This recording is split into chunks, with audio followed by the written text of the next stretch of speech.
But when critics say you can't do this, your answer to them is? We've done it. When you had that third failure in a row, did you think, I need to pack this in? Never. Why not? I don't ever give up. I mean, I'd have to be dead or completely incapacitated. How much of your personal fortune have you poured into this? $100 million. $100 million into something that you did not believe would work at the beginning. Yes. Why even begin? When something is important enough, you do it even though the odds are not in your favor. We were running on fumes at that point. We had virtually no money. So a fourth failure would have been absolutely game over. Done. Done. SpaceX bankrupt. Yes, it's bad enough to have 3 strikes. Having 4 strikes, it's really kaput. How did you get the expertise to be the chief technology officer of a rocket ship company? Well, I do have a physics background. That's helpful as a foundation. And then I read a lot of books and talked to a lot of smart people. You're self-taught? Yeah. Well, self-taught, yes, meaning I don't have an aerospace degree. So how did you go about acquiring the knowledge? Well, like I said, I read a lot of books, talked to a lot of people, and have a great team. I remember waking up the Sunday before Christmas in 2008 and thinking to myself, man, I never thought I was someone who could ever be capable of a nervous breakdown. But I felt this was the closest I've ever come. Because it seemed pretty dark. When I was a kid, I was wondering kind of what's the meaning of life? Like, why are we here? What's it all about? And I came to the conclusion that what really matters is trying to understand the right questions to ask.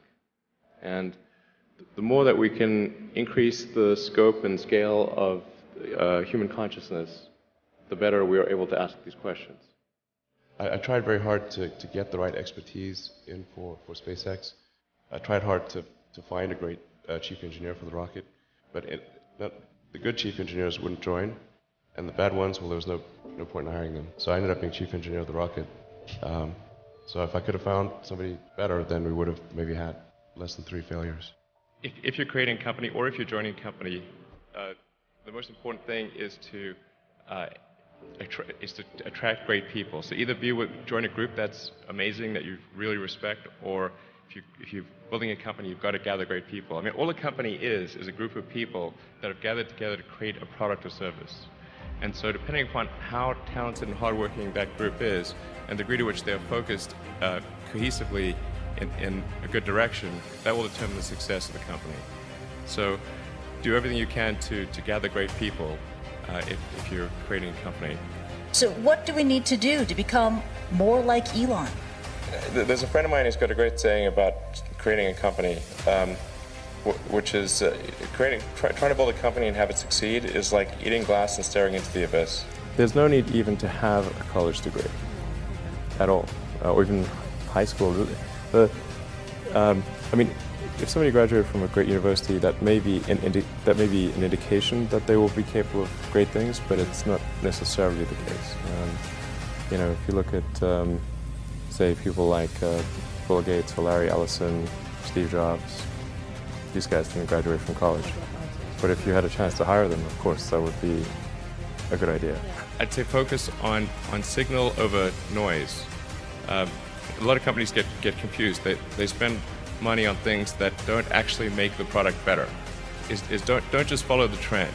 So you may have heard me say that it's good to think in terms of the physics approach or first principles, which is rather than reasoning by analogy, you boil things down to the most fundamental truths you can imagine and you reason up from there. And this is a good way to figure out if something really makes sense or if it's just what everybody else is doing.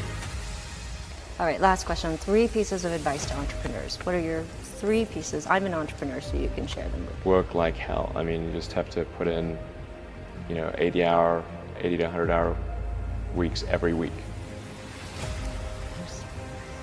And then all those things improve the odds of success. Okay. I mean, if other people are putting in 40-hour work weeks and you're putting in 100-hour work weeks, then even if you're doing the same thing, you know that in 1 year you will achieve what they achieve. You will achieve in 4 months what it takes them a year to achieve. How do you describe yourself? I usually describe myself as an engineer. That's basically what I've been doing since I was a kid. I'm interested in things that change the world or that affect the future in wondrous new technology, where you see it and you're like, wow, how did that even happen? How's that possible? No one should put this many hours into work. This is not good. And people should not work this hard. They should not do this. It's very painful. Painful in what sense? It hurts my brain and my heart. People who've been in the rocketry business for decades, Yeah. who say about you that you don't know what you don't know. Well, I suppose that's true of anyone. How can anyone know what they don't know? But when critics say you can't do this, your answer to them is, we've done it. 我看过很多马斯克的采访和演讲，他的话让我学到了很多。作为一个伟大的企业家与创新者，马斯克能够成功的原因是多方面的。以下是我认为最主要的几点。第一，勇于冒险。马斯克在他的商业生涯中并不是那种会让船到桥头自然直的人，他在整个创业过程中总是不断的挑战传统思维和实践，为了追求更大的可能性而不断尝试新的方案，比如 SpaceX 的重复使用火箭，特斯拉的无人驾驶汽车以及太阳能电池板等等。他甚至没有给自己留任何退路，如果他的火箭实验在失败2次后就放弃，那就不会有现在的成功。而他的成功，我个人认为从某种意义上说比任何事都伟大，因为这是可以改变人类文明进程的大事。第二，眼光长远。马斯克很清楚自己想要创造什么，而他的眼光也不局限于眼前和短期目标。他的想法不仅仅局限于改善当前的现状，而是围绕着如何支持人类在未来能够生存和繁荣的目标。比如 SpaceX 的使命是让人类成为一个无限扩展的物种，而特斯拉的目标则是打造一个可持续的电动的交通系统。第三，强大的执行能力。无论是从生产制造到物流管理，马斯克都是一位非常优秀的执行者。比如特斯拉汽车制造中的每一部分都严格把关，从而保证每一辆汽车都具有同样高的质量标准。他从不去享受，不管是在创业初期，还是在成功了以后，他都会忘我的工作。吃住都在工厂里更是家常便饭。他注重于细节，对于制程流程的设计和功能的实现都有着非常高的把控力。第四，自我驱动和自信。马斯克自信和坚持不懈的个性，使得他可以在面对压力和挑战时保持冷静，并能够专注于他的目标。他不断的追求进步，创造新的可能，始终坚信自己的能力可以创造出真正伟大的东西。他的这种自信不仅影响了他自己，也影响了他的团队，使得整个公司充满了一种积极进取的文化氛围。